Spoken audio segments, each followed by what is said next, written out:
You can tell the bottom of the end bearing plate by these two parallel rows of 2 slots.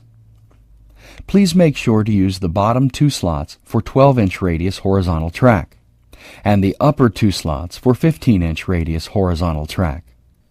Fasten the wall flange on the end bearing plate to the wood jamb by first drilling a 3/16-inch pilot hole and attach with one 5/16-inch by 1 5/8-inch lag screw. On 12-inch radius horizontal track, each end bearing plate should also be attached with 3/8-inch by 3/4-inch carriage bolts and 3/8-inch nuts. Insert the center bearing plate between the cones and attach using 3/8-inch hex head bolts and nuts.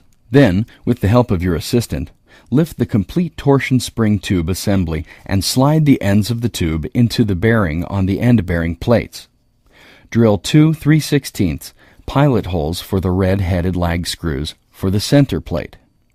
These pilot holes must be no closer than 1 1/2 inch from the sides and ends of the wood anchor pad. With the tube level, mount the center bearing plate to the center anchor pad using two 5/16-inch by 1 5/8-inch long red-coated lag screws. Note that the red-coated fasteners must be installed for the attachment of the center bearing plate. The red-coated fasteners indicate that this part will be under extreme tension once the spring is wound. The center bearing plate resists the considerable counter torque of the springs. This is why the wood anchor pad must be installed to the frame of the garage as instructed. Next, center the spring in the center bearing plate and tighten the bolts.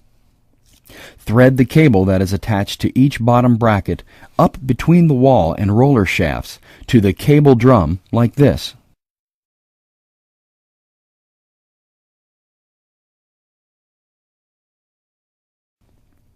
Place the cable in the notch on the cable drum.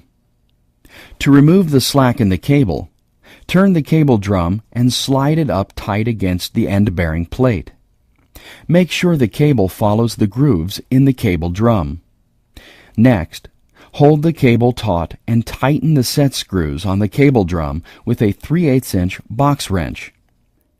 Set screws should be turned from 3/4 to 1 full turn after they have made contact with the tube.